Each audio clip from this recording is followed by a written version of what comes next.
Herzlich willkommen zu einem neuen Geschichtsformat. Namen habe ich noch nicht, also wenn ihr eine gute Idee habt, dann schreibt in die Kommentare. Und ich befinde mich heute in Podelzig, das ist mein Startpunkt, auf den Spuren des Zweiten Weltkrieges. Unsere Reise geht jetzt von Podelzig durch den Wald nach Reitwein. Dort gibt es nämlich noch ein interessantes Grabensystem aus dem Zweiten Weltkrieg und der ganze Wald ist ein extrem geschichtsträchtiger Ort. Und warum, werden wir auf unserer Reise heute erfahren. Um mal einen Eindruck zu bekommen, wie verheerend die Auswirkungen am Ende des Zweiten Weltkrieges waren. 85% des Dorfes Podelzig wurden zerstört im Laufe des Zweiten Weltkrieges, insbesondere in der Schlacht um Berlin. Hier kam es auch immer wieder zu heftigen Angriffen und Gegenangriffen zwischen der Roten Armee und der Wehrmacht. Und von 1000 Einwohnern sind am Ende nur 180 hierher zurückgekehrt.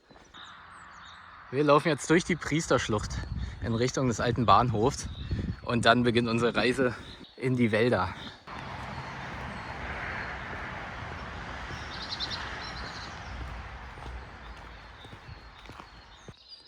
Und das Gebäude hier links am Wegesrand, das müsste zum alten Bahnhof gehört haben. Der Bahnhof und die Versorgungslinien wurden ebenfalls alle zerstört.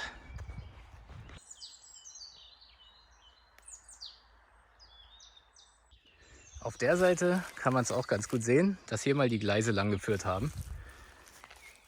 Rechts sieht man noch ein bisschen der Steine vom Gleisbett.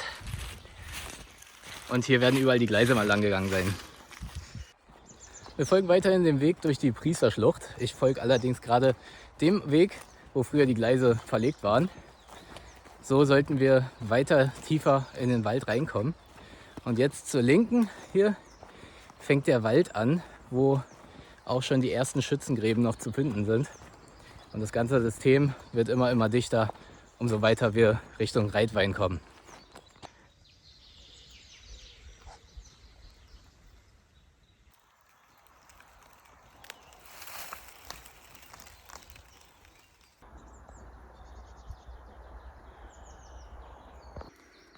Hier sieht man einen der älteren Schützengräben, der hier lang geht.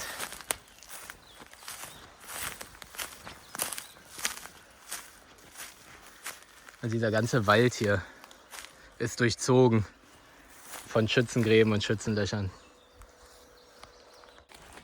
Insgesamt führt mich der Weg 3 Kilometer bis zum Ziel. Und ich laufe jetzt erstmal noch das Stück in den tiefen Wald, bis dann wirklich das große Stellungssystem anfängt. Und dann sehen wir uns da gleich wieder. Und dann geht es richtig los mit der Geschichte. Bis gleich.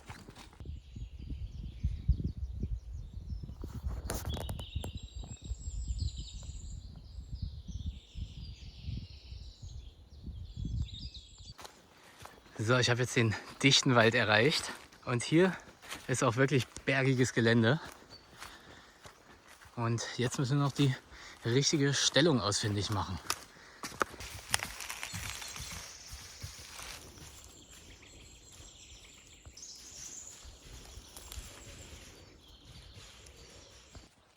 Ich bin nur noch auf dem Weg durch den Wald.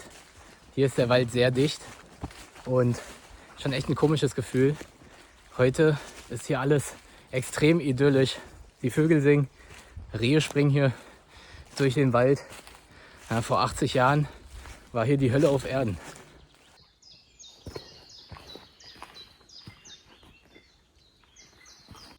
Ich bin endlich an der kleinen Erhebung am Gipfel angekommen.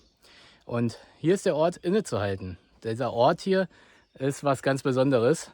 Denn hier in den Wäldern und insbesondere an dieser Stelle ist der alte Schukow-Befehlsstand. Und von hier aus begann die finale Schlacht um Berlin.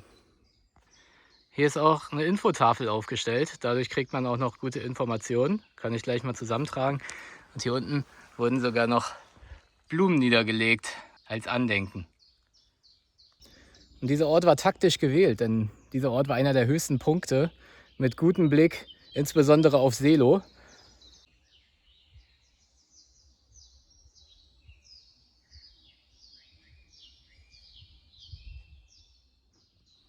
Und dieser Punkt hier oben war auch der Beobachtungspunkt und hatte sich dann sehr bewährt gemacht. Und jetzt laufen wir einfach mal auch zu dem Bunker. Wir sind jetzt am Beobachtungsposten gewesen und gucken mal, ob wir den richtigen Bunker jetzt finden können. Und da kann man hier wirklich diesem Grabensystem folgen. Generaloberst Tschurikow von der 8. Gardearmee ließ einen vorgeschobenen Gefechtsstand auf dem Reitweiner Sporn mit Blick über das Oderbruch errichten. Dieser Ort lag auf einem der höchsten Punkte, über einen von jungen Bäumen gesäumten lehmigen Steilhang mit Blick nordwestlicher Richtung auf Seelow. Marschall Schukow wählte für seinen Gefechtsstand ebenfalls diesen Ort, sodass er in großer Eile erweitert werden musste, um auch noch den Frontbefehlshaber und seinen engsten Stab unterzubringen. Über Verbindungsgräben konnte man vom Bunker zum Beobachtungsposten auf dem Hügelklamm gelangen. Obwohl die Beobachtung aus dieser Position, der einzig möglichen, wegen der großen Entfernung und des Rauchs und Staubs, der sich über dem Kampfgetümmel ausbreiten würde, gewiss nicht immer optimal war, sollte sie sich doch als äußerst vorteilhaft für den Funkverkehr auf dem Gefechtsstand erweisen. Aus Durchbruch an der Oder von Tony Letizier. Schön gemacht ist, dass hier wirklich so kleine Infotafeln auch am Rand stehen, die nochmal ein bisschen Informationen geben. Ja, als Abdeckung für die Unterstände und Stellung wurden bis zu 7 Lagen Holz im Kreuzverband übereinander aufgeschichtet. So, und hier haben wir den Schukow-Bunker erreicht. Der liegt hier hinter. Den gucken wir uns gleich mal an.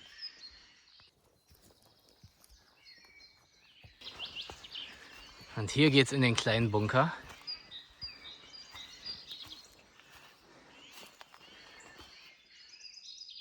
Zumindest noch in die angedeuteten Reste davon.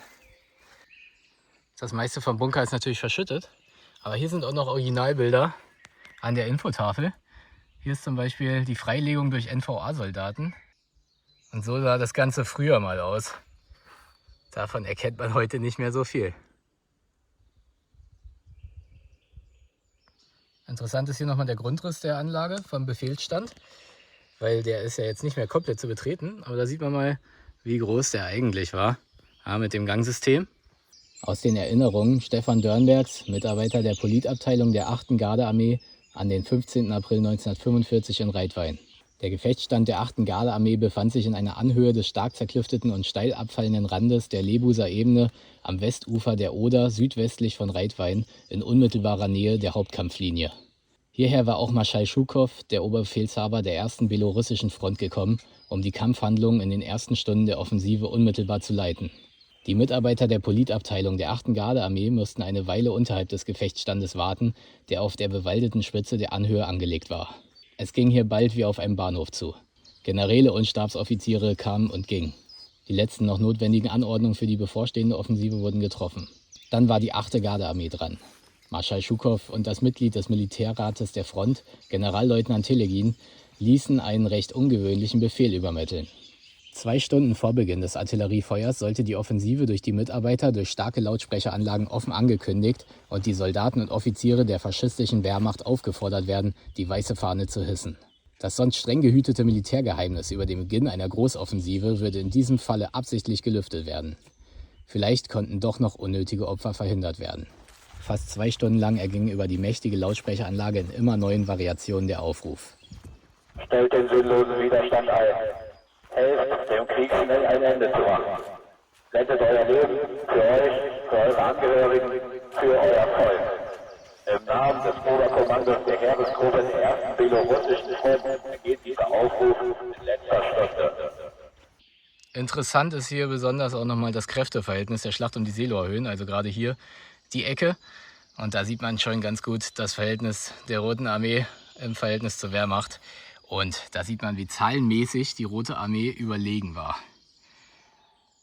Die Rote Armee warf insgesamt 2,5 Millionen Soldaten, 41.600 Geschütze und Granatwerfer, 6.250 Panzer und Selbstfahrlafetten und 7.500 Flugzeuge in die Großoffensive auf Berlin im Frühjahr des Jahres 1945. Und vom 31. Januar bis Ende April 1945 starben hier im Landkreis Märkisch-Oderland über 100.000 Menschen verschiedener Nationen. Einige Stunden vor Beginn unserer Artillerie- und Luftvorbereitungen traf ich in der Beobachtungsstelle des Oberbefehlshabers der 8. Gardearmee, General Tschurikow, ein. Der Beginn der Artillerievorbereitung wurde auf 5 Uhr festgelegt. Noch nie bewegten sich die Uhrzeiger so langsam. Um die restlichen 15 Minuten auszufüllen, beschlossen wir alle, ein Glas heißen Tee zu trinken, den gleich hier im Bunker ein Mädchen zubereitete. Es hörte auf den für das russische Ohr fremd klingenden Namen Margot. Wir tranken schweigend unseren Tee, jeder mit seinen Gedanken beschäftigt. Genau 3 Minuten vor Beginn der Artillerievorbereitung verließen wir den Erdbunker und nahmen unsere Plätze in der Beobachtungsstelle ein, die der Chef der Pioniergruppen der Armee besonders sorgfältig eingerichtet hatte. Tagsüber konnte man von hier aus das ganze Oderbruch übersehen. Jetzt war es vom Morgennebel verschleiert. Ich blickte auf die Uhr. Es war genau 5 Uhr Moskauer Zeit. In diesem Augenblick leuchtete die ganze Gegend im Mündungsfeuer vieler tausender Geschütze und Granatwerfer und von den Geschossbahnen unserer Katjuschas auf. Dann setzte das Dröhnen der Abschüsse und der Explosion unserer Geschosse, Granaten und Fliegerbomben ein. In der Luft steigerte sich der Motorenlärm vieler hunderter Bomber. Aus den Erinnerungen und Gedanken von Georgij Konstantinowitsch Schukow.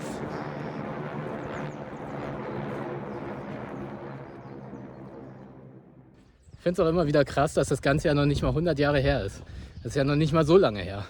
Ja, die letzten lebenden Zeitzeugen werden leider auch immer weniger. Und es ist echt wichtig, dass diese Geschichten noch erzählt werden, finde ich. Ja, und das Ganze nicht vergessen wird, was damals passiert ist. Und irgendwo auch als Mahnung dienen für unsere Zukunft. Wie von Schukow befohlen und auf deutscher Seite erwartet, begann in den frühen Morgenstunden des 16. April 1945 mit einer Artillerievorbereitung ungewohnter Stärke die Berliner Operation. Das Artilleriefeuer und die anschließende doppelte Feuerwalze waren so stark und gingen derart ineinander über, dass sie den Verteidigern wie ein 2,5-stündiges Trommelfeuer erschien. Als Signal für die Infanterie und zur Beleuchtung des noch dunklen Gefechtsfeldes flammten um 3:20 Uhr mitteleuropäischer Zeit 143 Flakscheinwerfer auf. Gleichzeitig erfolgten Luftangriffe auf deutsche Stäbe und rückwärtige Einrichtungen. Die deutsche Artillerie, die in ihren Großkampfpositionen dem Feuer des Gegners entging, antwortete. Bei Tageslicht befanden sich auch die wenigen deutschen Flugzeuge im Einsatz. Aus Selo 1945 von Richard Lakowski. Die ganze Ordnierung scheint zu schwanken. Eine Wand aus hochgewirbeltem Staub und Rauch reicht bis zum Himmel. Im Streifen unserer Armee war die von Artilleriefeuer hervorgerufene Helligkeit so grell, dass wir auf dem Gefechtsstand im ersten Augenblick gar nicht bemerkten, dass auch die Scheinwerfer das Kampffeld beleuchteten. Generaloberst Tschurikow, Broschüre, Gedenkstätte der Befreiung 1985. Es ist echt Wahnsinn, was diese Gegend für eine Geschichte zu erzählen hat. Und es ist echt unvorstellbar, wenn man überlegt, dass hier einst tausende Menschen gekämpft haben und gefallen sind. Es ist 3 Uhr, aber noch Nacht. Die Dunkelheit ist aus allen Fugen geraten. Ein ohrenbetäubender Lärm erfüllt die Luft. Das ist gegenüber allem bisher Dagewesenen kein Trommelfeuer mehr. Das ist ein Orkan, der über uns, vor uns und hinter uns alles zerreißt. Der Himmel ist glutrot, als wollte er jeden Augenblick zerspringen. Der Boden wankt, bebt und schaukelt wie ein Schiff bei Windstärke 10. Wir hocken in unseren Stellungen. Die Hände umkrampfen in Todesangst die Gewehre und die Körper schrumpfen zu menschlichen hockenden Häufchen auf der Grabensohle zusammen. Zum Maulwurf möchte man werden, sich blitzschnell eingraben in die Tiefe der schützenden Erde, möchte sich auflösen in nichts.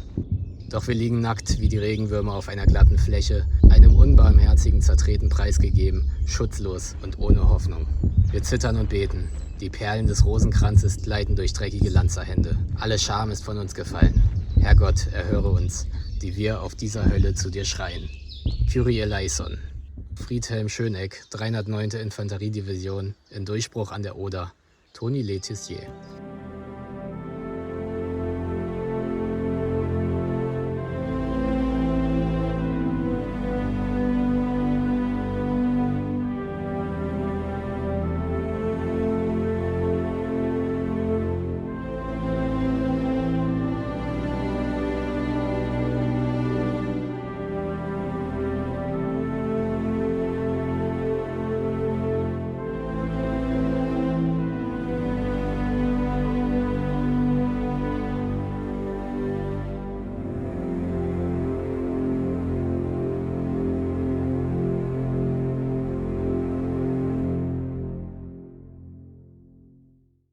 Und damit lassen wir diesen geschichtsträchtigen Ort hinter uns.